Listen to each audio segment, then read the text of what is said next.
वाहेगुरु जी का खालसा, श्री वाहेगुरु जी की फतेह। गुरु की प्यारी साध संगत जी, एक समय की बात है जब गुरु नानक देव जी अपने प्रिय साथियों भाई मर्दाना जी और भाई बालाजी के साथ संसार में सत्य का प्रकाश फैलाने के लिए यात्रा कर रहे थे।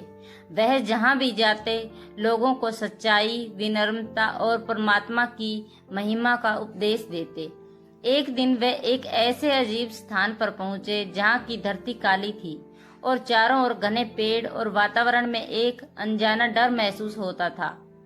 भाई मर्दाना जी ने इधर उधर देखकर कहा, बाबा जी, यह जगह बहुत अलग लगती है।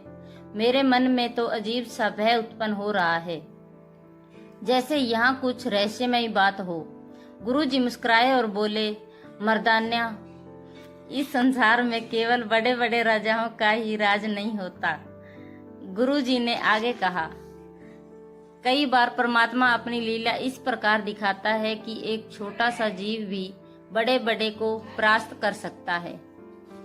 जब वह थोड़ा और आगे बढ़े तो मर्दाना जी ने देखा कि धरती पर अनगिनत चींटियां इकट्ठी होकर एक स्थान पर घूम रही थी। वह आश्चर्य में पड़कर बोले, बाबा जी, क्या इन चींटियों का भी कोई राज्य हो सकता है? गुरुजी ने कहा, जहाँ प्रभु की मर्जी होती है वहाँ कुछ भी असंभव नहीं होता। यह चींटियों का राज्य ही है और यह अपने क्षेत्र में किसी और को भी आने नहीं देती। मर्दाना जी को यह बात समझ में नहीं आ रही थी। वे बोले, जिन्हें हम अपने पैरों के तले कुचल देते हैं वह कैसे राज कर सकती हैं? गुरुजी ने समझाया, मनुष्य का अहंकार ही उसे सच्चाई से दूर कर देता है। तभी गुरुजी ने एक पुरानी घटना सुनाई कि एक समय बहुत शक्तिशाली राजा अपनी विशाल सेना के साथ उस स्थान पर आया था। वह लगातार जीतता हुआ आगे बढ़ रहा था और उसे अपने बल पर बहुत घमंड था। जब वह इस काली धरती पर पहुंचा तो उसके सामने एक छोटी सी चींटी आई और उसने कहा कि यह हमारा क्षेत्र है। यदि तुम यहाँ रहना चाहते हो तो तुम्हें हमारी आज्ञा माननी होगी। यह सुनकर राजा हंस पड़े और बोला कि एक छोटी सी चींटी मुझे आदेश दे रही है। राजा ने घमंड में कहा कि मेरे पास इतनी बड़ी सेना है कि मैं तुम्हें एक पल में कुचल सकता हूँ। चींटी ने शांत स्वर में कहा कि यदि तुम अपना अहंकार छोड़ दो तो तुम्हें कोई हानि नहीं होगी। लेकिन राजा ने क्रोध में आकर अपनी सेना को आदेश दिया कि इन सभी चींटियों को नष्ट कर दो। जैसे ही सैनिकों ने हमला किया तो सभी चींटियां धरती के अंदर चली गई और कुछ समय बाद वापस लौटी, पर इस बार वह हजारों की संख्या में थी। वह हजारों की संख्या में सैनिकों के सिर पर चढ़ गई और अपने विष से उन्हें काटने लगी। धीरे धीरे राजा की पूरी सेना गिरने लगी और कुछ ही देर में उसकी सारी ताकत खत्म हो गई। यह देखकर राजा भयभीत हो गए और उसे समझ में आ गया या कि उसका अहंकार ही उसकी हार का कारण है। उसने हाथ जोड़कर चींटियों से क्षमा मांगी कि उसकी सेना को फिर से जीवित कर दिया जाए। राजा ने पूछा, यह भोजन ऐसा क्यों है? तब चींटी ने कहा कि तुम पहले नहीं हो जो यहाँ आए हो। तुमसे पहले भी एक बड़ा राजा यहाँ आया था और वह भी अपने अहंकार के कारण हार गया था। जो भोजन तुम खा रहे हो वह उसी के बचे हुए अंश हैं। यह सुनकर राजा का सिर झुक गया और उसे समझ आ गया कि इस संसार में कोई भी स्थायी नहीं है। बड़े से बड़े राजा भी समय के साथ समाप्त हो जाते हैं।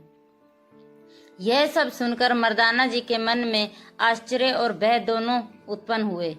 उन्होंने गुरुजी से पूछा कि क्या सचमुच इतनी बड़ी शिक्षा एक छोटी सी चींटी के राज्य से मिल सकती है? गुरुजी ने कहा कि जहाँ विनम्रता होती है वहीं सत्य होता है और जहाँ अहंकार होता है वहाँ विनाश निश्चित होता है। फिर भी गुरुजी ने एक पवित्र शब्द का उच्चारण किया जिससे वातावरण में शांति फैल गई और मर्दाना जी व रबाब बजाने लगे। उस शब्द को सुनकर सभी के मन से भय दूर हो गया और उसे यह समझ आ गया कि परमात्मा की इच्छा के बिना कुछ भी नहीं होता।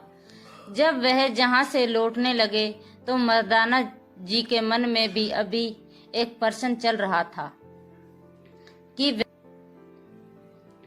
कि वह राजा जब अपने राज्य में वापस गया होगा तो उसके जीवन में क्या परिवर्तन आया होगा। गुरुजी मुस्कुराए और बोले कि हर मनुष्य को जीवन में एक अवसर जरूर मिलता है स्वयं को बदलने का, और उस राजा की कहानी यहीं समाप्त नहीं होती। असली परिवर्तन तो तब शुरू हुआ जब वह राजा अपने राज्य में वापस पहुंचा। उसके चेहरे पर पहले जैसा घमंड नहीं था, उसकी चाल में अब एक शांति और विनम्रता थी, और उसकी आंखों में गहरी सोच झलक रही थी, जैसे उसने जीवन का कोई बड़ा सत्य समझ लिया हो। उसने महल में प्रवेश करने से पहले ही अपनी सेना को रोक दिया और उपदेश दिया, अब से कोई भी अनावश्यक युद्ध नहीं लड़ा जाएगा। जो राजा पहले छोटी छोटी बात पर भी युद्ध कर देता था, अब वह शांति की बात करने लगा था। दरबार में मंत्री और सेनापति यह सब देखकर आश्चर्यचकित रह गए और आपस में चर्चा करने लगे कि क्या यह वही राजा है। राजा ने सबको एकत्रित करके कहा कि मैं एक ऐसी जगह से लौटा हूँ जहाँ मुझे अपनी असली पहचान का ज्ञान हुआ है। मैंने देखा कि एक छोटी सी चींटी भी राज्य कर सकती है यदि ईश्वर की इच्छा हो तो, और एक बड़ा राजा भी मिट्टी में मिल सकता है यदि वह अहंकार करे। यह सुनकर कुछ लोग मुस्कुरा दिए, लेकिन राजा ने विनम्रता से कहा कि यह मजाक नहीं है बल्कि सत्य है जिसे मैंने स्वयं अनुभव किया है। इसके बाद उसने अपने जीवन को बदलने का निश्चय किया और सबसे पहले गरीबों के लिए अपने दरवाजे खोल दिए। जहां पहले केवल अमीरों को ही प्रवेश मिलता था, अब हर व्यक्ति के लिए रास्ता खुला था। वह प्रतिदिन सुबह उठकर ईश्वर का नाम लेता और अपने कर्मों का चिंतन करता। उसने अपनी सेना को भी आदेश दिया कि किसी पर अत्याचार न किया जाए और किसी को कष्ट न दिया जाए। धीरे धीरे उसके राज्य में सुख और शांति बढ़ने लगी और प्रजा प्रसन्न रहने लगी। लोग उसके बाद बदलाव को देखकर उसे पहले से भी अधिक सम्मान देने लगे। लेकिन समय के साथ एक नया मोड़ आया। उनमें से एक मंत्री ने सोचा, यदि राजा इसी तरह विनम्र बना रहा तो हमारी शक्ति और प्रभाव कम हो जाएगा। उसने धीरे धीरे राजा के मन में फिर से घमंड के बीज बोने शुरू किए। वह बार बार राजा की प्रशंसा करता और कहता कि आप महान हैं, आपसे बड़ा कोई नहीं, पूरी दुनिया आपके सामने कुछ भी नहीं है।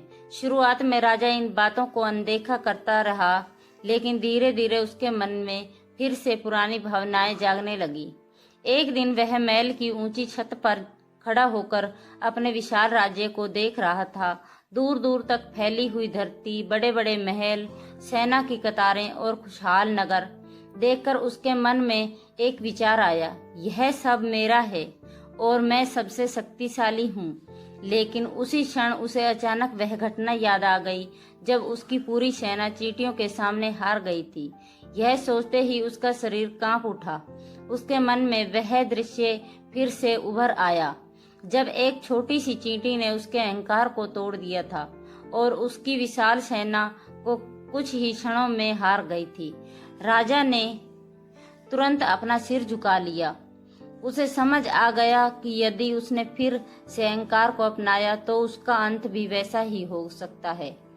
उसने तुरंत अपने मंत्री को बुलाया और दृढ़ स्वर में कहा, जो व्यक्ति मुझे अहंकार की ओर ले जाए वह मेरा शत्रु है, और जो मुझे विनम्रता का मार्ग दिखाए वही मेरा सच्चा मित्र है। इसके बाद उसने अपने दरबार में संतों और विद्वानों को आमंत्रित करना शुरू कर दिया और उसने जीवन के गहरे सत्य सीखने लगा। वह अक्सर उनसे पूछता, मनुष्य को सच्चा सुख कैसे मिलता है, एक राजा को न्याय कैसे करना चाहिए और सबसे बड़ा गुण कौन सा है। संतों ने उसे समझाया कि सच्चा सुख सेवा में है, सच्चा बल दया में है और सच्ची महानता विनम्रता में है। राजा इन बातों को अपने जीवन में उतारने लगा। समय के साथ उसका राज्य एक आदर्श राज्य बन गया, जहाँ न्याय, दया और सत्य के आधार पर शासन होने लगा।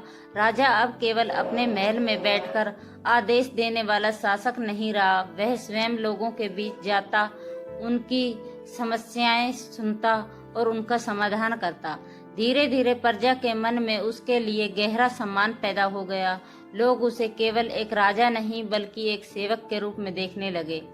दूसरी ओर गुरु नानक देव जी अपनी यात्रा जारी रखते हुए लोगों को यही संदेश दे रहे थे कि मनुष्य को कभी भी अहंकार नहीं करना चाहिए। उनके साथ भाई मर्दाना भी हर स्थान पर यह देख रहे थे कि गुरुजी किस प्रकार प्रेम, विनम्रता और सच्चाई से लोगों के जीवन को बदल देते हैं। इस घटनाओं से मर्दाना जी ने यह सीख ली कि मनुष्य की सच्ची महानता उसके पद या शक्ति में नहीं बल्कि उसके विनम्र स्वभाव में होती है। इस साखी से हमें यही शिक्षा मिलती है कि चाहे हम कितने भी बड़े क्यों ना बन जाएं, हमें हमेशा नर्म रहना चाहिए, क्योंकि जो कुछ भी हमारे पास है वह परमात्मा की देन है। इसलिए सदा ईश्वर का सिमरन करें, अच्छे कर्म करें और दूसरों के साथ प्रेम और दया का व्यवहार रखें। अगर आपको यह कहानी अच्छी लगी हो तो वीडियो को लाइक करें, चैनल को सब्सक्राइब करें और कमेंट में वाहेगुरु जरूर लिखें। वाहेगुरु जी का खालसा, श्री वाहेगुरु जी की फतेह।